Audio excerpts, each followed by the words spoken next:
নমস্কার বন্ধুরা, তোমরা দেখছো তোমাদের প্রিয় চ্যানেল অল ইন্ডিয়া র্যাঙ্কার্স। আজকে আলোচনা করতে চলেছি এমন একটা গুরুত্বপূর্ণ টপিক যেটা সমগ্র বিশ্বব্যাপী চর্চায় রয়েছে। যেটা তোমরা দেখতে পাচ্ছ, ইরান এবং ওমান সীমান্তে যেটা অবস্থান করছে এই হরমুজ স্ট্রেট বা হরমুজ প্রণালী, এটা সমগ্র বিশ্বব্যাপী একটা গুরুত্বপূর্ণ পয়েন্ট এবং চর্চায় বিশেষভাবে কিন্তু জনপ্রিয় হয়ে উঠেছে সমগ্র বিশ্বে। আর এই টপিকটা আমাদের পরীক্ষার জন্য এতটা ইম্পর্ট্যান্ট, সেটা তোমরা আগের যে চাবাহার বন্দর ইরান, সেখান থেকে কত প্রশ্ন এসেছিল তোমরা দেখেই নিয়েছো এসএসসির এক্সামে। এছাড়া অপারেশন সিন্দুর, সেখান থেকেও অনেক প্রশ্ন এসেছিল। ঠিক সেই রকম একটা মানে আমাদের চারিদিকে কিন্তু অত্যন্ত গুরুত্বপূর্ণ চর্চার বিষয় বর্তমানে রয়েছে হরমুজ প্রণালী। তো এটা কিন্তু পরীক্ষায় 100% কনফার্ম হয়ে যাও, তোমরা এখান থেকে প্রশ্ন কিন্তু পাবে। আর কোন কোন প্রশ্ন এখান থেকে আসতে চলেছে সমস্ত প্রশ্ন নিয়ে আজকে ক্লাসে আলোচনা করা হবে, যার বাইরে কোনো প্রশ্ন কিন্তু থাকবে না তোমাদের এক্সামে। ঠিক আছে? তো অবশ্যই লাইক এবং শেয়ার এখনই করে দাও, কারণ অত্যন্ত গুরুত্বপূর্ণ হতে যাচ্ছে আজকের ক্লাসটি। সাবস্ক্রাইব অবশ্যই করে রাখবে তোমরা যদি এখনও পর্যন্ত করে না থাকো। তো চলো দেখা যাক হরমুজ প্রণালী কী রয়েছে। এই যে প্রণালী রয়েছে, এটা পারস্য উপসাগর এবং ওমান উপসাগরের মধ্যবর্তী একটি অত্যন্ত সংকীর্ণ গুরুত্বপূর্ণ জলপথ, যা কৌশলগতভাবে বিশ্বের অন্যতম গুরুত্বপূর্ণ চোক পয়েন্ট হিসাবে কিন্তু পরিচিত। তো আমরা যে পিকচারটা এখানে দেখতে পাচ্ছি, উপরের দিকে দেখতে পাচ্ছ তোমরা ইরান রয়েছে এবং নিচের দিকে তোমরা দেখতে পাবে এখানে ওমান রয়েছে, ইউএই রয়েছে, এদিকে রয়েছে আমাদেরকে বাহরাইন রয়েছে, কাতার রয়েছে, আর এদিকে যে উপসাগরটা পড়ছে সেটা কিন্তু আমরা দেখতে পাচ্ছি পার্সিয়ান গালফ, এবং এদিকে পড়ছে আমাদের ওমান গালফ। তো আমরা জানি যে পারস্য উপসাগর এবং এই ওমান উপসাগরের ঠিক মধ্যবর্তী একটা সংকীর্ণ জলাভূমি বা জলাধার যেটা রয়েছে, সেটাই কিন্তু এই হরমুজ প্রণালী। এই প্রণালী দিয়ে আমাদের পার করতে হয়। আমরা বিশ্ব বাণিজ্যে এই সমস্ত যে কান্ট্রিগুলো দেখছো, এরা সকলে কিন্তু তেল রপ্তানি করে থাকে সমগ্র বিশ্বজুড়ে। আর এই স্ট্রেট বা এই প্রণালীর মধ্যে দিয়ে কিন্তু সমস্ত জাহাজকে যেতে হয় বিভিন্ন মানে আমাদের যে সমস্ত প্রতিবেশী দেশ রয়েছে, অন্যান্য যে সমস্ত কন্টিনেন্টের যে সমস্ত দেশ রয়েছে, সমস্ত দেশকে কিন্তু তেল রপ্তানি করে থাকে ইরান সহ সমস্ত প্রতিবেশী যে দেশগুলো দেখতে পাচ্ছ, তারা সময় কিন্তু এখানে তেল উৎপাদন করে এবং সমগ্র বিশ্বে কিন্তু এটাকে ছড়িয়ে দেয়। তো যেটা কিন্তু এই যে তেল রপ্তানি করছে, এটা একমাত্র যে পথ সেটা হচ্ছে এই হরমুজ প্রণালী। আর এখান দিয়ে কিন্তু তোমাদের সমস্ত জাহাজকে যেতে হবে। ঠিক আছে? তো এটা এই জন্য কিন্তু সবথেকে গুরুত্বপূর্ণ একটা পয়েন্ট। আর এই পয়েন্টটা আরও বেশি গুরুত্বপূর্ণ কারণ এটা কিন্তু ইরান এবং ওমানের আন্ডারে কিন্তু আসছে। এই হরমুজ যে প্রণালীটা রয়েছে, এটা আসছে ইরান এবং ওমানের আন্ডারে। তো এই সম্পর্কে আমরা আরও বিস্তারিত দেখব ভৌগোলিক অবস্থান। এই প্রণালীর উত্তর উপকূলে ইরান এবং দক্ষিণ উপকূলে ওমানের একটি ছিটমহল ও সংযুক্ত আরব আমিরাত অবস্থান করছে, যেটা আমরা ছবিতেই দেখতে পাচ্ছি। এদিকে ইরান, এদিকে ওমান রয়েছে, এখানে ইউএই বা সংযুক্ত আরব আমিরাত অবস্থান করছে। আকারটা কত রয়েছে? এটি প্রায় 104 মাইল, যেটা 167 কিলোমিটার দীর্ঘ, এবং প্রস্থ অঞ্চলভেদে 24 মাইল বা 39 কিলোমিটার থেকে 60 মাইল বা 97 কিলোমিটার পর্যন্ত এটা হয়ে থাকে, যেটা দৈর্ঘ্য এবং প্রস্থ আকারের কথা বলা হচ্ছে। এবার যদি দেখি এর আশপাশে যে সমস্ত দ্বীপসমূহ রয়েছে, যার মধ্যে পড়ছে হরমুজ, কেশাম, এছাড়া রয়েছে লারা। এই যে দ্বীপগুলো কিন্তু এই প্রণালীতেই অবস্থান করছে। আর বর্তমানে কিন্তু এটা অত্যন্ত চর্চার বিষয় রয়েছে, এবং কোন কোন প্রশ্ন আসছে এমসিকিউ সমস্ত তোমরা কিন্তু দেখতে পাবে ভিডিওর শেষের দিকে। অবশ্যই শেষ পর্যন্ত তোমরা দেখবে। এবার আমরা দেখে নেব গুরুত্বপূর্ণ পয়েন্ট, কৌশলগত ও অর্থনৈতিক গুরুত্ব কতটা রয়েছে এই প্রণালীর। তো জ্বালানি বাণিজ্যের ক্ষেত্রে আমরা দেখব 2023 থেকে 25 সালের তথ্য অনুসারে সমগ্র বিশ্বের সামুদ্রিক তেল বাণিজ্যের 25%, এবং তরলীকৃত যে সমস্ত তরলীকৃত মানে কি, এখানে এলএনজি মানে লিকুইড নাইট্রোজেন গ্যাস বা লিকুইড কি আমাদের যে প্রাকৃতিক যে গ্যাসগুলো রয়েছে, লিকুইড ন্যাচারাল যে সমস্ত আমাদের গ্যাস রয়েছে, সেগুলো কিন্তু আমাদের 20% এই প্রণালী দিয়ে কিন্তু পরিবাহিত হয়। অবশ্যই গুরুত্বপূর্ণ একটা পয়েন্ট। এছাড়া রয়েছে একমাত্র সমুদ্রপথ কাতার, কুয়েত, বাহরাইন। আমরা যে আশপাশে যে সমস্ত দেশগুলো দেখেছি সেগুলোই মনে রাখবে, কাতার, কুয়েত, বাহরাইন এবং ইউএই। এছাড়া রয়েছে আমাদের ইরান রয়েছে। এই সমস্ত যে সমস্ত দেশগুলো রয়েছে তাদের জন্য উন্মুক্ত উপসাগরে পৌঁছানোর এটিই কিন্তু একমাত্র সমুদ্রপথ। অর্থাৎ তোমরা যদি ম্যাপটা আরেকবার ভালো করে যদি লক্ষ্য করো, আরেকবার আমরা ম্যাপে আসি, তাহলে কিন্তু আমরা দেখতে পাবো এই ফার্স্ট এডটায় এই জায়গাটা করে এই যে অঞ্চলটা তোমরা দেখতে পাচ্ছ বাঁ দিকের এই অঞ্চলটা কিন্তু তোমাদের ল্যান্ডলকড আছে, ঠিক আছে। ওইদিকে কিন্তু আরও কয়েকটা দেশ রয়েছে, এখানেই কিন্তু শেষ, অর্থাৎ এটা কিন্তু একটা উপসাগর। উপসাগর আমরা কাকে বলি? যার 3 ভাগটা ঘেরা থাকে এবং 1 ভাগ কিন্তু খোলা থাকে। তো এটা কিন্তু উপসাগর, এটা কিন্তু কোনো সাগরের সাথে যুক্ত নয়। সাগরের সাথে যুক্ত হতে গেলে তাকে কিন্তু এই পথ দিয়ে গিয়ে তারপর কিন্তু তাকে পাস করতে হবে কোনো একটা উন্মুক্ত সমুদ্রে যদি তাকে মিলিত হতে হয়। তাই জন্য কিন্তু এখানে বলা হচ্ছে একমাত্র সমুদ্র পথ হচ্ছে কাতার, কুয়েত এবং বাহরেনের মতো যে সমস্ত দেশগুলো রয়েছে তাদেরকে সমুদ্রপথে পৌঁছাতে গেলে এই একটা মাত্র পথের উপর দিয়ে তাদেরকে যেতে হবে, যেটা হচ্ছে এই প্রণালী। এই কারণে কিন্তু এই পথে কোনো বিঘ্ন ঘটলে বিশ্বজুড়ে জ্বালানির সংকট এবং মূল্য বৃদ্ধি পেতেই পারে, ঠিক আছে। এটা বর্তমান যে পরিস্থিতি চলছে সেটা কিন্তু আমরা দেখতেই পাচ্ছি। নৌ চলাচল ব্যবস্থা পরবর্তী রয়েছে জাহাজগুলোর মধ্যে সংঘর্ষের ঝুঁকি কমাতে এখানে ট্রাফিক সেপারেশন স্কিম বা টিএসএস অনুসরণ করা হয়। এতে জাহাজ আসার জন্য একটি এবং যাওয়ার জন্য অন্য একটি লেন ব্যবহার করা হয়। অর্থাৎ এখানে বলা হচ্ছে আমরা যখন কোনো ন্যাশনাল হাইওয়ে যখন দেখি তখন কি হয়, এক পাশ দিয়ে ডান দিকে গাড়ি যাচ্ছে তো অন্য পাশ দিয়ে বাঁ দিকে সে সমস্ত গাড়ি ব্যাক করছে, ঠিক এই ধরনের পদ্ধতি কিন্তু এখানে অনুসরণ করা হয়ে থাকে, ঠিক আছে। যার প্রতিটি কিন্তু 2 মাইল করে চওড়া হয়ে থাকে, এক একটা লেনের কথা বলা হচ্ছে।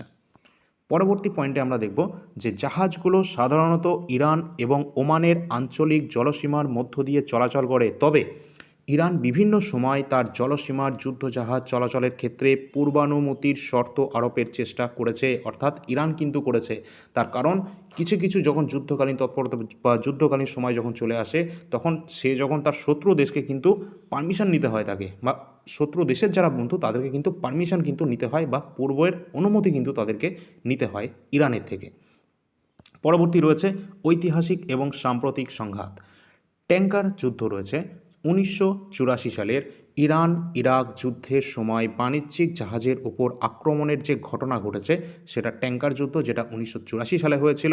পরবর্তী ইরান এয়ার 655, যেটা কিন্তু 1988 সালে হয়েছে। এই প্রণালীর উপরেই মার্কিন যুক্তরাষ্ট্রের যে নৌবাহিনী মানে যুক্তরাজ্যের যে নৌবাহিনী রয়েছে তারা ভুলবশত ইরানের একটি যাত্রীবাহী বিমানে ভূপতিত হয়েছিল, যেখানে 290 জন কিন্তু নিহত হয়েছিল। সেইটা সালটা মনে রাখবে, 1988 সালে।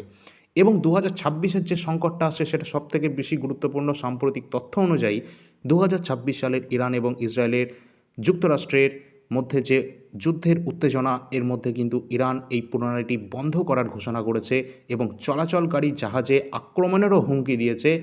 এর ফলে কিন্তু জাহাজ বিমার যে খরচ সেটা বহু গুণে কিন্তু বেড়ে যায় এবং বৈশ্বিক তেল বাজারে অস্থিরতা তৈরি হয়। তোমাদের বলে রাখি, ইরান কিন্তু এই সম্পূর্ণ যে প্রণালীটা তারা কিন্তু টোটালটাই কন্ট্রোল করে থাকে।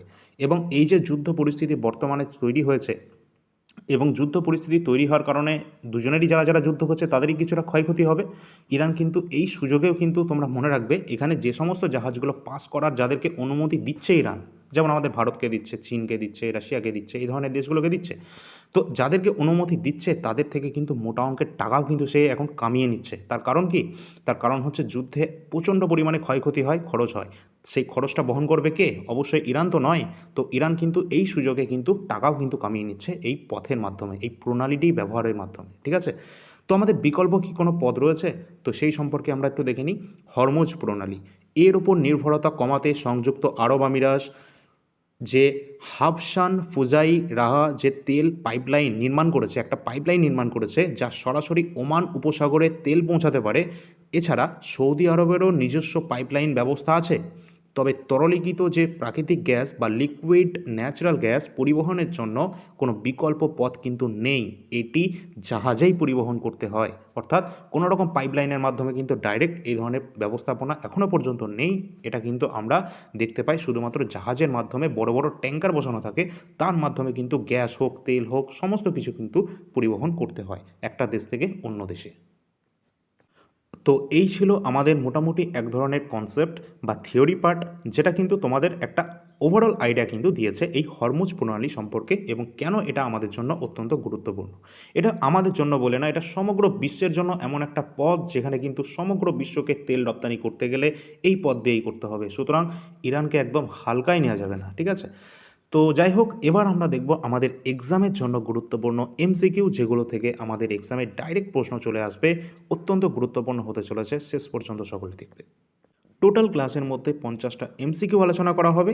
তার আগে তোমাদের কিছু ইনফরমেশন দিয়ে রাখি। আমাদের কাছে যে সমস্ত গুরুত্বপূর্ণ এসএসসি এবং রেলের জন্য ফোকাস করে তৈরি করা কারেন্ট অ্যাফেয়ার্স, সেটা কিন্তু এখনও পর্যন্ত বেস্ট।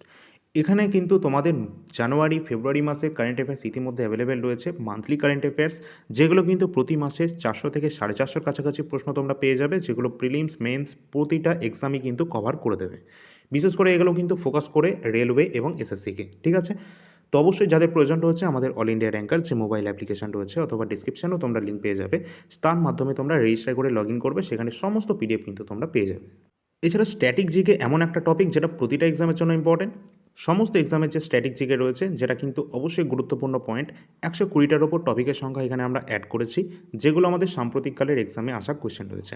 অবশ্যই সব কিছু তোমরা এখানে দেখতে পাবে। যদি কারো ডেমো পিডিএফ দেখতে হয়, তাহলে তোমরা সব কিছু অ্যাপের মধ্যে দেখতে পাবে, ডেমো পিডিএফের প্রাইস কত রয়েছে, সমস্ত কিছু সেখানেই তোমরা পেমেন্ট করবে, পিডিএফটা তোমরা সেখানেই পাবে। মাই কোর্স সেকশন বলে একটা অপশান পাবে নিচের দিকে, সেখানে সমস্ত পিডিএফ তোমরা যেগুলো পারচেস করছো সব সেখানে দেখতে পাবে। এবং পেমেন্ট করার সময় মনে রাখবে, টেস্ট পাস বলে একটা অপশান থাকবে, সেটাকে অফ করে রাখবে, তাহলে তোমাদের প্রাইসটা কোনো রকমভাবে বেশি দেখাবে না। এছাড়া অন্যান্য প্রিভিয়াস ইয়ার প্রশ্নপত্র বা কমপ্লিট ইন্ডিয়ান হিস্ট্রি, কমপ্লিট ভারতের সংবিধান এবং কমপ্লিট স্ট্যাটিক জিকে, এগুলোই অ্যাভেলেবেল রয়েছে। এবং খুব শীঘ্রই আমাদের জিওগ্রাফিটা অ্যাভেলেবেল হবে, এবং এনটিপিসির জন্য প্রিভিয়াস ইয়ার 2020-21, 2024-25 এগুলো তো অ্যাভেলেবেল আছেই। তার সাথে সাথে এসএসসি জিডি কনস্টেবল যারা সামনে এক্সাম দেবে, তোমাদের জন্য স্পেশালি কিন্তু ক্লাসও চলে আসবে খুব শীঘ্রই, ঠিক আছে। 2024-25 প্রিভিয়াস ইয়ার প্রশ্নপত্রগুলো তো দেখে রাখবে, এবং কারেন্ট অ্যাফেয়ার্স 2025টা অবশ্যই পড়ে যাবে রেলওয়ে আন্ডার গ্র্যাজুয়েট এনটিপিসি যারা যারা এক্সাম দিতে যাবে, কারণ এখানে গ্র্যাজুয়েট লেভেলে 2025 থেকে বেশি কোশ্চেন কিন্তু আমরা দেখতে পেয়েছি। সুতরাং এখানে তোমরা দেখতে পাচ্ছ আমাদের মোবাইল অ্যাপ্লিকেশন, এখানে ফ্রি পিডিএফ কিন্তু তোমরা পেয়ে যাবে, আমাদের ক্লাসের ফ্রি পিডিএফ, যেমন আজকের ক্লাসের পিডিএফটাও কিন্তু আমরা এই ফ্রি পিডিএফ সেকশনে অ্যাড করে দেবো। অবশ্যই তোমরা যারা যারা দেখছো সকলে কিন্তু এখান থেকে পিডিএফ সব কিছু তোমরা পাবে, ক্লাসের প্রতিদিনের পিডিএফ এখানে আপডেট করা হয়। আর যা যা পিডিএফ এতক্ষণ দেখালাম সব তোমরা এখানে পেইড পিডিএফ সেকশনে কিন্তু পেয়ে যাবে, যেগুলো তোমরা কিনে নিলে এখানে মাই পারচেস বলে একটা অপশান পাবে, সেখানে কিন্তু সব পিডিএফ দেখতে পাবে। তো চলো এবার আমাদের এক্সামের জন্য ইম্পর্টেন্ট এমসিকিউগুলো দেখা যাক, যার প্রথম প্রশ্ন রয়েছে, হরমুজ প্রণালী কোন দুটি জলভাগকে সংযুক্ত করেছে? দুটো সংযুক্ত করেছে, দুটো জলভাগকে, যেটা কিন্তু দুটোই উপসাগর। কোনটা? একটা পশ্চিমের দিকতে আমরা দেখতে পেয়েছি পারস্য উপসাগর, এবং ওমানের যে উপসাগর রয়েছে ঠিক পূর্ব দিকে বা ডান দিকে, সেটা কিন্তু এই দুটো যে আমাদের উপসাগর রয়েছে তাদেরকেই কানেক্ট করছে একটা সংকীর্ণ জলাভূমি, যেটার নাম হরমুজ প্রণালী। অবশ্যই ইম্পর্টেন্ট রয়েছে। পরের প্রশ্ন, হরমুজ প্রণালীর উত্তর উপকূলে কোন দেশ অবস্থান করছে? হরমুজ প্রণালীর উত্তর উপকূলের কথা বলা হয়েছে, যেখানে অবস্থান করছে ওমান, না, যেখানে অবস্থান করছে ইরান, কারণ উত্তর উপকূলে অবস্থান করছে ইরান এবং দক্ষিণ উপকূলে অবস্থান করছে ওমান, ঠিক আছে। এই দুটোই কিন্তু ইম্পর্টেন্ট রয়েছে। অবশ্যই তোমরা সকলে কিন্তু টেলিগ্রাম চ্যানেলে যুক্ত হবে, টেলিগ্রামে গুরুত্বপূর্ণ যে কোনো ইনফরমেশান সবার আগে তোমরা জানতে পারবে। পরের প্রশ্ন, হরমুজ প্রণালীর দক্ষিণ উপকূলে ওমানের কোন ছিটমহল অবস্থান করছে? ছিটমহলের কথা বলা হয়েছে, যেটা অবস্থান করছে সুনানদাম উপদ্বীপ, যেটা হরমুজ প্রণালীর দক্ষিণ উপকূলে ওমানের ছিটমহল, ঠিক আছে। তো মুসান্দাম যে উপকূল রয়েছে, মুসান্দাম যে উপদ্বীপ রয়েছে, সেটা কিন্তু অবস্থান করছে হরমুজ প্রণালীর দক্ষিণ উপকূলে। Option number B. পরের প্রশ্ন, এই প্রণালীর দৈর্ঘ্য আনুমানিক কত মাইল, অর্থাৎ হরমুজ প্রণালীর দৈর্ঘ্যটা কত? অবশ্যই 104 মাইল কিন্তু হরমুজ প্রণালীর যে টোটাল দৈর্ঘ্য রয়েছে সেটা। পরবর্তী রয়েছে, হরমুজ প্রণালীর সর্বনিম্ন প্রস্থটা কত রয়েছে? মিনিমাম কিন্তু 24 মাইল কিন্তু হরমুজ প্রণালীর প্রস্থ রয়েছে। 2023 থেকে 2025 সালের মধ্যে বিশ্বে মোট সামুদ্রিক তেল বাণিজ্যের কত শতাংশ এই পথ দিয়ে গেছে? তো অবশ্যই এখানে কিন্তু তোমাদের দেখতে হবে যে তেল বাণিজ্যের টোটাল 25%, বিশ্বের মোট সামুদ্রিক তেল বাণিজ্যের 25% কিন্তু এই পথ দিয়ে কিন্তু গেছে, বা এই পথ দিয়ে কিন্তু রপ্তানি করা হয়েছে। পরবর্তী প্রশ্ন আছে, বিশ্বের মোট এলএনজি লিকুইড ন্যাচারাল গ্যাস বাণিজ্যের কত শতাংশ এই প্রণালী দিয়ে পরিবাহিত হয়েছে? এই হরমুজ প্রণালী দিয়ে পরিবাহিত হয়েছে এলএনজি, যেটা কিন্তু 20%। Option number B. পরের প্রশ্ন রয়েছে, নিচের কোন দেশটির জন্য হরমুজ প্রণালী উন্মুক্ত উপসাগরে পৌঁছানোর একমাত্র সমুদ্রপথ রয়েছে? তো অবশ্যই এক্ষেত্রে তোমাদের মনে রাখতে হবে যে কাতার যেটা রয়েছে, কাতার কিন্তু এখানে হরমুজ প্রণালী উন্মুক্ত উপসাগরে পৌঁছানোর জন্য একমাত্র যে সমুদ্র পথ সেটা হচ্ছে এই কাতারের দিকটা, কাতার দেশের জন্য। কারণ সে কিন্তু একদম দক্ষিণের দিকে পড়ছে, তাকে এই উপসাগরের ওপর দিয়ে হরমুজ প্রণালী পেরিয়ে তাকে কিন্তু উন্মুক্ত জলাভূমিতে বা উন্মুক্ত সমুদ্রে তাকে আসতে হবে।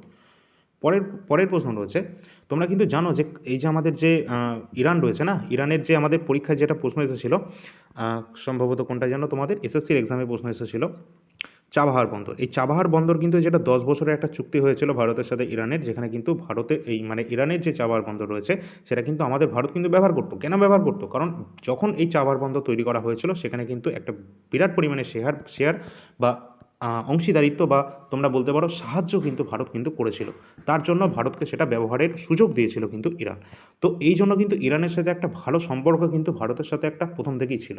তো ভারতের যে সমস্ত জাহাজ বা ভারতের যে সমস্ত জাহাজে ভারতের পতাকা রয়েছে সেই সমস্ত জাহাজগুলোকে কিন্তু ছাড় দেওয়া হয়েছে এই ইরানের তরফ থেকে, এটাও কিন্তু মাথায় রাখতে হবে তোমাদের, ঠিক আছে। আর আমাদের ভারতের ক্ষেত্রে তোমরা যারা যারা ভাবছো গ্যাস পাওয়া যাচ্ছে না বা পেট্রোলের দাম বাড়বে বা এটা সেটা, এরকম কোনো কিছু কিন্তু হওয়ার সম্ভাবনা খুব একটা বেশি নেই। যদি যুদ্ধ খুব একটা ভয়ঙ্কর লেভেলে চলে যায়, ঠিক আছে, সেটা তো অবশ্যই সেটা সমস্ত দেশে যেটা হবে সেটা আমাদেরও তাই হবে, কিন্তু এমনটা কোনো রকমভাবে হওয়ার সম্ভাবনা নেই, ঠিক আছে। তো এই নিয়ে কোনো রকম উত্তেজনার কারণ কিন্তু তোমাদের দেখানোর দরকার নেই। আর তোমাদের বলে রাখি, ইতিমধ্যে কিন্তু ভারত সরকারও তোমাদের যে পেট্রোল পণ্য যেগুলো রয়েছে সেগুলো কিন্তু তোমাদের 10 টাকা প্রতি লিটারে কিন্তু কমিয়েও দিয়েছে, ট্যাক্সের কথা বলছি আমি, ঠিক আছে। যেটা আগে 13 টাকা প্রতি লিটারে ছিল সেটা এখন তোমাদের 3 টাকা প্রতি লিটারে চলে এসছে, এটাও গুরুত্বপূর্ণ। পরের প্রশ্ন, জাহাজের সংঘর্ষ এড়াতে এই প্রণালীতে কোন পদ্ধতি অনুসরণ করা হয়েছে? অর্থাৎ জাহাজের সংঘর্ষ এড়াতে এই প্রণালীতে কোন পদ্ধতি অনুসরণ করা হয়েছে? অবশ্যই ট্রাফিক সেপারেশন স্কিম, যেটা তোমাদের বলেছি যে একটা দুটো কিন্তু তোমাদের আলাদা আলাদা করে রুট করা হয়েছে, একটা রুট দিয়ে জাহাজ যাবে তো অন্য রুট দিয়ে জাহাজ এন্ট্রি করবে, ঠিক আছে।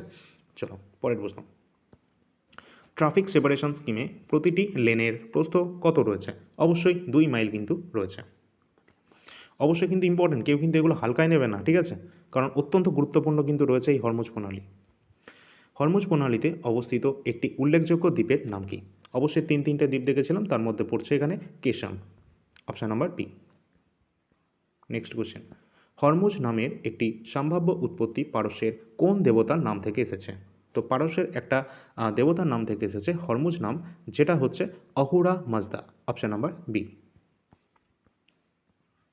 পরের প্রশ্ন রয়েছে, হৌর মগ এই যে শব্দটি রয়েছে এর সম্ভাব্য অর্থ রয়েছে যা থেকে হরমুজ নামটি আসতে পারে, অর্থাৎ এর অর্থ কি জানতে চাইছে, যা থেকে হরমুজ নামটি আসতে পারে সেটা হচ্ছে অবশ্যই খেজুরের স্থান, ঠিক আছে, এর অর্থ। পরের প্রশ্ন, প্রথম শতাব্দীতে নাবিকদের জন্য লেখা কোন নির্দেশিকায় এই প্রণালীর উল্লেখ রয়েছে? তো অবশ্যই রাইট অ্যান্সার হয়ে যাবে Periplus of the Erythraean Sea. তোমরা অবশ্যই বলবে এটা কার লেখা রয়েছে, অত্যন্ত গুরুত্বপূর্ণ এটাও। তো এটা কার লেখা রয়েছে Periplus of the Erythraean Sea, তোমরা সকলে কিন্তু অ্যান্সারটা জানাবে। পরের প্রশ্ন, 1500 থেকে অষ্টাদশ শতাব্দীর মধ্যে এই প্রণালীতে কোন পশ্চিমা শক্তির আধিপত্য ছিল? তো কোন পশ্চিমা শক্তির আধিপত্য ছিল এই যে আমাদের দশকটা রয়েছে, শতাব্দী রয়েছে, তার মধ্যে অবশ্যই রাইট অ্যান্সার হয়ে যাবে পর্তুগিজে কিন্তু এই প্রণালীর মাধ্যমে কিন্তু তারা আধিপত্য বিস্তার করেছিল এখানে। 1984 সালের ইরান ইরাক যুদ্ধের সময় বাণিজ্যিক জাহাজের উপর আক্রমণকে কী বলা হয়? অবশ্যই রাইট অ্যান্সার হয়ে যাবে অপশান নাম্বার বি, ট্যাঙ্কার যুদ্ধ। নেক্সট, 1988 সালের যুক্তরাষ্ট্রের নৌবাহিনী ভুলবশত ইরানের কোন যাত্রীবাহী বিমান ভূপাতিত করেছিল? যে বিমানটি ছিল যার নাম ইরান এয়ার 655, অপশান নাম্বার এ। পরের প্রশ্ন রয়েছে, ইরানের এই যে এয়ার 655 দুর্ঘটনায় কতজন প্রাণ হারিয়েছিলেন? প্রায় 290 জন কিন্তু এখানে প্রাণহানি ঘটেছিল। পরের প্রশ্ন রয়েছে, 2009 সালের হরমুজ প্রণালীতে যুক্তরাষ্ট্রের কোন সাবমেরিনটি অন্য একটি জাহাজের সাথে ধাক্কা খেয়েছিল? যেটা ছিল ইউএস হার্টফোর্ড, অপশান নাম্বার এ সঠিক অ্যান্সার হবে, যার সাথে কিন্তু এই জাহাজের ধাক্কা খায়। পরের প্রশ্ন রয়েছে, 2021 সালের ইরানের নৌবাহিনীর বৃহত্তম কোন জাহাজটি অগ্নিকাণ্ডের পর ডুবে গিয়েছিল? তো যেটা অপশান নাম্বার এ রয়েছে IRIS খারিক। নেক্সট কোশ্চেন রয়েছে, 2024 সালের ইরান কোন পর্তুগিজ পতাকাবাহী কন্টেইনার জাহাজটি জব্দ করেছিল বা এটাকে তার আন্ডারে এনেছিল? অবশ্যই কিন্তু এখানে MSC এরিস, অপশান নাম্বার বি। পরের প্রশ্ন, 2025 সালের ইরানের সামরিক ও পারমাণবিক অবকাঠামোতে কারা হামলা চালিয়েছিল বলে তথ্য উল্লেখ রয়েছে? অবশ্যই ইসরায়েল। 2025 সালের আমরা জানি যে ইসরায়েলে কিন্তু এখানে এই ঘটনাটা ঘটিয়েছে। পরের প্রশ্ন রয়েছে, 2026 সালে হরমুজ প্রণালীতে সংকটের সময় জাহাজের যে বিমান খরচ কত গুণ বৃদ্ধি পেয়েছে? অবশ্যই 4 থেকে 6 গুণ কিন্তু এটা বৃদ্ধি পেয়েছে খরচ। ভালো লাগলে সকলে কিন্তু একটা লাইক করে দেবে এবং শেয়ার করে দেবে সকলে।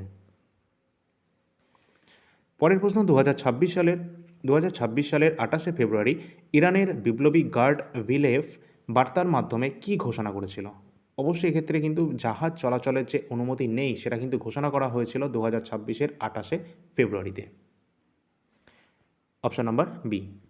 পরের প্রশ্ন রয়েছে, 2026 সালের 2 মার্চ ইরান সরকার আনুষ্ঠানিকভাবে কি ঘোষণা দেয়? অবশ্যই এখানে কিন্তু আনুষ্ঠানিকভাবে ঘোষণা করেছিল ইরান সরকার হরমুজ প্রণালী বন্ধের ঘোষণা কিন্তু দিয়েছিল। পরবর্তীতে কিছু কান্ট্রি রয়েছে তাদেরকে ছাড় দেওয়া হয়েছে, যেমন আমাদের ইন্ডিয়া ইনক্লুড রয়েছে। পরের প্রশ্ন রয়েছে, ডোনাল্ড ট্রাম্প 2026 সালে কোন দেশের সাহায্য চেয়েছিলেন এই প্রণালীকে উন্মুক্ত রাখার জন্য? অবশ্যই কিন্তু এক্ষেত্রে ডোনাল্ড ট্রাম্প আমেরিকান প্রেসিডেন্ট 2026 সালে চীনের কাছে কিন্তু সাহায্য চেয়েছিল এটাকে খোলা রাখার জন্য।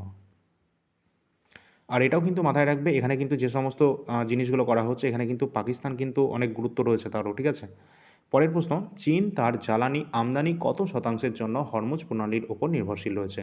অবশ্যই চীন তার জ্বালানির, এটা সবথেকে গুরুত্বপূর্ণ রয়েছে, চীন তার জ্বালানির আমদানির মানে আমদানি যে সমস্ত জ্বালানি আমদানি করছে তার 90% কিন্তু এই হরমুজ প্রণালীর ওপর নির্ভর করছে টোটাল চায়না। আর চায়নাও কিন্তু এখানে ছাড় দেওয়া হয়েছে ভারতের মতো, ঠিক আছে।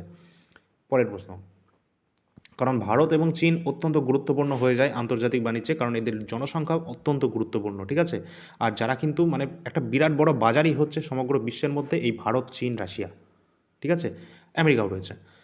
2026 সালের 12ই মার্চ ইরান কোন এই যে প্রণালী রয়েছে কতটি মাইন স্থাপন করার কথা মানে করেছে বলে জানা গেছে? তোমাদের বলে রাখি, এখানে কিন্তু ইরান যখন বলেছিল যে এই জিনিসটি, এই যে আমাদের প্রণালী রয়েছে সেটাকে আমরা বন্ধ করছি, ঠিক আছে, তো সেখানে কিন্তু তারা কি করেছে, যাতে কোনো জাহাজ তার অনুমতি নিয়ে যাতে যেতে না পারে তার জন্য এই যে প্রণালী রয়েছে না হরমুজ প্রণালী, সেখানে বিভিন্ন জায়গায় মাইন্স এখানে কিন্তু তোমাদের এস্টাবলিশ করা হয়েছিল, ঠিক আছে, যেখানে কোনো জাহাজ যদি এর অনুমতি না নিয়ে যায়, ইরানের অনুমতি যদি না নিয়ে যায়, সঙ্গে সঙ্গে সেই জাহাজটা মাইনের মাধ্যমে একদম ডাইরেক্ট ডুবিয়ে দেওয়া হতো বা উড়িয়ে দেওয়া হতো, ঠিক আছে, ডাইরেক্টলিভাবে। তো এখানে যে কটা মাইন কিন্তু স্থাপন করা হয়েছে সেটা হচ্ছে 12টি, এটা মার্চ মাসের তথ্য অনুসারে। 2026 সালে 27শে মার্চ ইরান কোন দেশের 2টি জাহাজকে বাধা দিয়েছিল? তো এখানে কিন্তু 27শে মার্চ চীনের 2টো জাহাজকে কিন্তু ইরান বাধা দিয়েছিল। হরমুজ প্রণালী এড়াতে সংযুক্ত আরব আমিরাত কোন পাইপলাইন তৈরি করেছে? গুরুত্বপূর্ণ কিন্তু এটাকে কিন্তু এড়ানোর জন্য সংযুক্ত আরব আমিরাত যা ইউএই রয়েছে তারাও কিন্তু একটা পাইপলাইনও তৈরি করেছিল যার নাম হচ্ছে Habshan Fujairah pipeline, option number A. এটা কিন্তু এক্সামের জন্য ইম্পর্টেন্ট রয়েছে। পরের প্রশ্ন, হাবশান ফুজাইরা পাইপলাইনের দৈনিক তেল পরিবহনের সর্বোচ্চ ক্ষমতা বা ক্যাপাসিটি, টোটাল ক্যাপাসিটি রয়েছে হাইয়েস্ট, সেটা কত? 2 million barrel, option number B. পরের প্রশ্ন রয়েছে, সৌদি আরব কোন পাইপলাইনটি পুনরায় চালু করেছে যা লোহিত সাগর পর্যন্ত বিস্তৃত রয়েছে? অবশ্যই IPSA, অপশান নাম্বার এ। IPSA পাইপলাইনের দৈনিক ক্ষমতা কত ব্যারেল রয়েছে? অবশ্যই 1.65 মিলিয়ন ব্যারেল কিন্তু রয়েছে। নেক্সট, কোন জ্বালানিটি শুধুমাত্র জাহাজের মাধ্যমেই পরিবহন করা সম্ভব এবং এর কোনো বিকল্প পাইপলাইন নেই? যেটা কিন্তু LNG, তরলীকৃত প্রাকৃতিক গ্যাস, এটা কিন্তু কোনো রকমভাবে পাইপলাইনের মাধ্যমে কিন্তু নয়, এটা শুধুমাত্র জাহাজের মাধ্যমে কিন্তু এটাকে পরিবহন করা সম্ভব। পরের প্রশ্ন, সমুদ্র আইন বিষয়ক যে জাতিসংঘ কনভেনশন UNCLOS কত সালে এটা কার্যকর করা হয়? অবশ্যই 1994 সালে এটা কার্যকর করা হয়েছিল, ইম্পর্টেন্ট রয়েছে। পরের প্রশ্ন, নিচের কোন প্রধান শক্তিটি UNCLOS চুক্তিটি অনুমোদন বা এটাকে র্যাটিফাই করেনি? অবশ্যই কিন্তু মার্কিন যুক্তরাষ্ট্র। পরের প্রশ্ন রয়েছে, 1959 সালে ইরান তার আঞ্চলিক সমুদ্রের সীমা কত নটিক্যাল মাইল পর্যন্ত বৃদ্ধি করেছে? ইরান তার সামুদ্রিক সীমা 1959 সাল ইরান তার সামরিক সীমা যেটা সমুদ্র সীমা রয়েছে সেটা কত মাইল পর্যন্ত? 12 মাইল পর্যন্ত কিন্তু সে এটাকে বিস্তার লাভ করেছে বা বৃদ্ধি করেছে, ইনক্রিজ করেছে। পরের প্রশ্ন রয়েছে নটিক্যাল মাইল কিন্তু, ঠিক আছে। পরের প্রশ্ন, 1972 সালে কোন দেশ তাদের সমুদ্রের সীমা 12 নটিক্যাল মাইল পর্যন্ত করেছে? অবশ্যই বাড়িয়েছে, এটা কিন্তু ওমান। ইরান তো বাড়িয়েছে, আবার ওমানও কিন্তু এদিকে বাড়িয়েছে। অবশ্যই যে প্রণালীটা পড়ছে সেটা কিন্তু ইরান এবং ওমান দুজনের হাতেই রয়েছে কন্ট্রোল করার, যদিও ইরানের একটু বেশি রয়েছে। পরের প্রশ্ন রয়েছে 2000 সালের যে মিলেনিয়াম যে চ্যালেঞ্জ রয়েছে যুদ্ধ মহড়াটি কোন দেশ পরিচালনা করেছিল? মার্কিন যুক্তরাষ্ট্র কিন্তু এটা পরিচালনা করেছিল 2000-এ। পরের প্রশ্ন, 2026 সালের সংকটের সময় আন্তর্জাতিক শক্তি সংস্থা আইইএ কত ব্যারেল তেল বাজারে ছাড়ার ঘোষণা করেছিল? অবশ্যই 400 মিলিয়ন, ঠিক আছে, 400 মিলিয়ন ব্যারেল কিন্তু এখানে আইইএ এটাকে কিন্তু তেল বাজারে ছাড়ার জন্য ঘোষণা করেছিল 2026 সালে সংকটের সময়। নেক্সট, হরমুজ প্রণালীতে অবস্থিত লাদাখ যে দ্বীপ রয়েছে এটা কোন দেশের অন্তর্ভুক্ত হয়? অবশ্যই এটা কিন্তু ইরানের অন্তর্ভুক্ত রয়েছে। নেক্সট, 2026 সালে মার্চ মাসে বিমা ছাড়া একটি বড় তেল ট্যাঙ্কারের জন্য অতিরিক্ত খরচ কত বেড়েছে? অবশ্যই $2,50,000 ইউএস ডলারের কিন্তু এখানে বেড়েছে, খরচ বেড়েছে। এই খরচটা বাড়িয়েছে কে? অবশ্যই কিন্তু এটা ইরান, কারণ ইরান কিন্তু এমনি এমনি কাজ করার কিন্তু সে নয়, কারণ সে কিন্তু একটা যুদ্ধ চলছে, যুদ্ধ মানে কিন্তু খরচ হবে, দুই দেশেরই যুদ্ধ হচ্ছে, মানে দুই দেশেরই প্রচণ্ড খরচ হবে। আর এটা যাতে কোনো রকমভাবে ইম্প্যাক্ট না পড়ে ইরানের ওপর, তার জন্য ইরান কী করছে? এই সুযোগের সদ্ব্যবহার করছে, সে প্রতিটা জাহাজের জন্য $1 পরিমাণ কিন্তু সে বাড়িয়ে দিচ্ছে, ঠিক আছে। এই জন্যে কিন্তু বিশ্ববাজারে তোমরা দেখতে পাচ্ছ তেলের দাম বাড়তে যাচ্ছে বা গ্যাসের দাম বাড়তে যাচ্ছে। এটা অন্যান্য দেশের ক্ষেত্রে হতে পারে, বাট আমাদের ভারতের ক্ষেত্রে কিন্তু তোমরা জানো যে এখানে কিন্তু ট্যাক্সের পরিমাণ কমানোর জন্য যাতে তোমাদের যে প্রাইস রয়েছে সেটা যাতে ইনক্রিজ না করে। পরের প্রশ্ন, ডোনাল্ড ট্রাম্প 2026 সালের ট্যাঙ্কারগুলোকে পাহারার জন্য কাদের পাঠানোর কথা বলেছিলেন? অবশ্যই কিন্তু এখানে ইউএস নেভি তাদেরকে কিন্তু পাঠানোর কথা বলেছিলেন ডোনাল্ড ট্রাম্প, ট্যাঙ্কারগুলোকে তোমাদের সিকিউরিটি দেওয়ার জন্য। পরের প্রশ্ন, 2026 সালের সংকটে জাপানের কী ধরনের তেল আমদানির ওপর প্রভাব ফেলেছিল? অবশ্যই সামুদ্রিক পথে আমদানির ওপর প্রভাব ফেলেছিল। সংযুক্ত আরব আমিরাতে যে ফুজাইরাতে নির্মিত বিশ্বের বৃহত্তম অপরিশোধিত তেল সংরক্ষণাগারের ক্ষমতা কত রয়েছে? যেটা কিন্তু টোটাল যে ক্যাপাসিটি রয়েছে 14 মিলিয়ন ব্যারেল। নেক্সট, 2026 সালের 2 মার্চ হরমুজে প্রণালীতে দৈনিক জাহাজ চলাচলের সংখ্যা 138 থেকে কমিয়ে কত করা হয়েছে? 138 থেকে কমিয়ে যে সংখ্যাটা সেটা কিন্তু অবশ্যই 2 করা হয়েছিল, মানে একদম কমিয়ে দেওয়া হয়েছিল ফার্স্টের দিকে। 2026 সালে জুন মাসে মার্কিন গোয়েন্দাদের কী তথ্য পেয়েছিল? অবশ্যই এখানে কিন্তু আমাদের দেখতে হবে যে ইরান মাইন প্রতিস্থাপনের প্রস্তুতি নিচ্ছে, এটা কিন্তু একটা তথ্য উঠে এসেছিল গোয়েন্দাদের মতে, মার্কিন গোয়েন্দাদের মতে। 2025 সালে জুন মাসে 2টি তেল ট্যাঙ্কারের সংঘর্ষ হয়েছিল, যার একটির নাম ফ্রন্ট ইগল এবং অন্যটির নাম কী ছিল? এডালিন। অপশান নাম্বার এ, 2025-এর ঘটনা এটা। নেক্সট, ওমানের মুসান্দাম যে গভর্নরেট প্রশাসনিকভাবে ওমানের মূল ভূখণ্ড থেকে বিচ্ছিন্ন কেন? এটি সংযুক্ত আরব আমিরাত দ্বারা বিচ্ছিন্ন রয়েছে। হরমুজ প্রণালীকে কৌশলগতভাবে কী বলা হয়ে থাকে? অবশ্যই চোক পয়েন্ট বলা হয়ে থাকে। এটা একটা গুরুত্বপূর্ণ পয়েন্ট, যেটা তোমরা জানো, আগে থেকেই তোমাদেরকে প্রথম থেকেই বলে আসছি, যার অনেক গুরুত্ব রয়েছে আমাদের এই তেল রপ্তানির জন্য, ঠিক আছে, টোটাল বিশ্ব বাজারে। তো অত্যন্ত গুরুত্বপূর্ণ পয়েন্ট ছিল এই হরমুজ প্রণালী সম্পর্কে, যেগুলো দেখলাম গুরুত্বপূর্ণ। আর মোটামুটি এই প্রশ্নগুলোই তোমাদের চলে আসবে, ঠিক আছে, ম্যাক্সিমামটা যেগুলো তোমাদের করানো হয়েছে।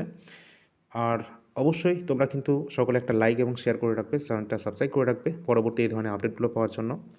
টেলিগ্রাম চ্যানেলে যুক্ত হবে, টেলিগ্রামে সমস্ত ধরনের গুরুত্বপূর্ণ ইনফরমেশন পাবে এবং ক্লাসের ফ্রি পিডিএফ পাওয়ার জন্য আমাদের অ্যাপ্লিকেশনটা ডাউনলোড করে নেবে। সেখানে প্রতি ক্লাসের কিন্তু ফ্রি পিডিএফ কিন্তু উইথ সলিউশন কিন্তু তোমরা পেয়ে যাবে।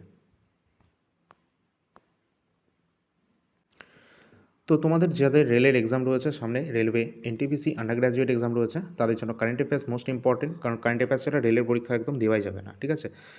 তো অবশ্যই তোমরা কারেন্ট অ্যাফেয়ার্স নিতে পারো। 2025 কমপ্লিট রয়েছে, 2026 জানুয়ারি ফেব্রুয়ারি রয়েছে অ্যাভেলেবেল। কমপ্লিট কারেন্ট অ্যাফেয়ার্স ছাড়াও তোমাদের কিন্তু বিভিন্ন গুরুত্বপূর্ণ জিকে জিএস রয়েছে, যেমন কমপ্লিট ইতিহাস রয়েছে, পলিটি রয়েছে এবং স্ট্যাটিক জিকে রয়েছে। ভূগোলটা খুব শীঘ্রই চলে আসবে। এছাড়া প্রিভিয়াস ইয়ার প্রশ্নপত্র রয়েছে, রেলওয়ে রয়েছে 2020-21 5000 কোশ্চেন পেপার, এছাড়া 2025 রয়েছে গ্র্যাজুয়েট লেভেলের। রেল এবং এসএসসি প্রিভিয়াস ইয়ার তো আছে এখানে, তার সাথে সাথে এসএসসি জিডি কনস্টেবল 2024-25 প্রশ্নপত্র রয়েছে অ্যাভেলেবেল। যার যেটা প্রয়োজন রয়েছে তোমরা প্রয়োজন মতো নিতে পারো। অবশ্যই ডিসক্রিপশন বক্সে তোমাদের লিঙ্ক দেওয়া থাকবে অ্যাপের, সেখান থেকে তোমরা ডাউনলোড করে নেবে। আর তোমরা অবশ্যই প্লে স্টোরে গিয়ে সার্চও করতে পারো, চ্যানেলের নামেই কিন্তু অ্যাপ্লিকেশন রয়েছে। তো চলো, দেখা হচ্ছে পরবর্তী ক্লাসে। ধন্যবাদ।